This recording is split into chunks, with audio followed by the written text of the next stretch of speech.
Sunshine biology and science classes. आज class 10 का जो मोस्ट इंपोर्टेंट चैप्टर है वो है स्टोमेटा। स्टोमेटा लीव्स में जो स्टोमेटा होता है उसका क्या डिफाइन होता है और उसके क्या फंक्शन होते हैं उसके बारे में आज चर्चा करते हैं। तो सबसे पहले डिफाइन के बारे में वो बात करेंगे। तो extremely small pores present on the surface of the leaves, पत्तियों के सरफेस पे, जो पत्तियों की सरफेस पे, पहली बात तो पत्तियों में जो सेल्स पाई जाती है उसे अपन बोलते हैं मीजोफिल सेल्स, और उस मीजोफिल सेल्स में कुछ एक्सट्रीमली स्मॉल पोर्स होते हैं, उसे बोलते हैं अपन स्टोमेटा।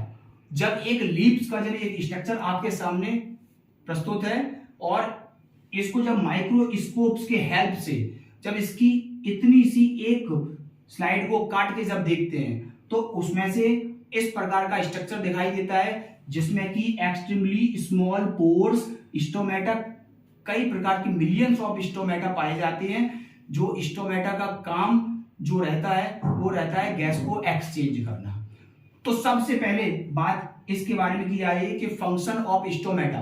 तो फंक्शन ऑफ स्टोमेटा में सबसे पहले बात आती हुई है कि ये गैस एक्सचेंज करने का काम करता हुआ है। गैस एक्सचेंज की बात रही तो यहाँ पे जिस प्रकार से प्लांट में जब वाटर सब अधिक मात्रा में एब्जॉर्ब कर लिया जाता है तो उस एब्जॉर्ब वाटर को वाटर वेपर बनाकर अपन एटमॉस्फेयर में सीधा छोड़ देते हैं और इस प्रोसेस को बोलते हैं ट्रांसपीरेशन, और ट्रांसपीरेशन के थ्रू यहां से गैस एक्सचेंज हो जाता है। नेक्स्ट है फोटोसिंथेसिस के द्वारा जब भी प्लांट को आवश्यकता पड़ती है तो CO2 को वो गेट करता है और O2 को यहां से रिलीज करता हुआ है, और यही ऑक्सीजन ये एटमॉस्फेयर में ऑक्सीजन के बैलेंस को बनाए रखती है, जिससे कि बहुत ज्यादा जो पॉल्यूशन भी होता है वो भी रिड्यूस होने का काम करता हुआ है। नेक्स्ट गैस एक्सचेंज हुआ, और दूसरा है लॉस ऑफ वाटर, जिसको अभी मैंने बताया भी था कि ट्रांसपीरेशन प्रोसेस के थ्रू वाटर को लॉस कर दिया जाता है। ठीक है ना, ये इसका दूसरा वर्क हुआ। तो स्टोमेटा के दो वर्क हुए, सबसे पहला हुआ गैस एक्सचेंज और दूसरा हुआ लॉस ऑफ वाटर।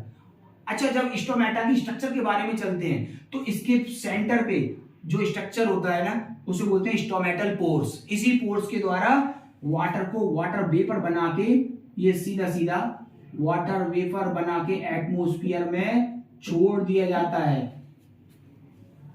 स्टोमेटा के साइड में कुछ सेल्स होती हैं, उन सेल्स को बोलते हैं गार्ड सेल। जैसे कि आपको यहां बताया गया है गार्ड सेल, ये गार्ड सेल इस स्टोमेटा को प्रोटेक्शन देने का काम करती हुई है, जिससे कि ये डैमेज वाली कंडीशन में नहीं आ पाता है। और इन स्टोमेटा की गार्ड सेल में कुछ छोटे छोटे से पिगमेंट पाए जाते हैं और उस पिगमेंट को बोलते हैं क्लोरोप्लास्ट। और क्लोरोप्लास्ट एक ग्रीन कलर का पिगमेंट्स की कंडीशन में होता है, और इसी में वह ग्रीन कलर का पिगमेंट है क्लोरोफिल भी यहीं पे पाया जाता है। और यह क्लोरोफिल प्लांट में फोटोसिंथेसिस के दौरान ये लाइट रिएक्शन का पार्ट होता है।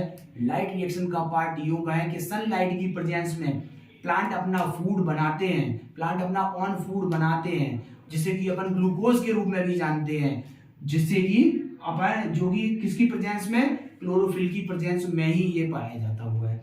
एक नंबर का क्वेश्चन आता है कि प्लांट में ग्रीन पिगमेंट जो पाया जाता है उसे क्या बोला जाता है, उसे बोला जाता है क्लोरोफिल। और इस क्लोरोफिल को डीपली अगर पढ़ेंगे तो क्लोरोफिल के बारे में आगे की क्लास में, हायर क्लास में भी इसके बारे में डिस्क्रिप्शन है, जो कि अपन को मिलता है क्लास 11th में।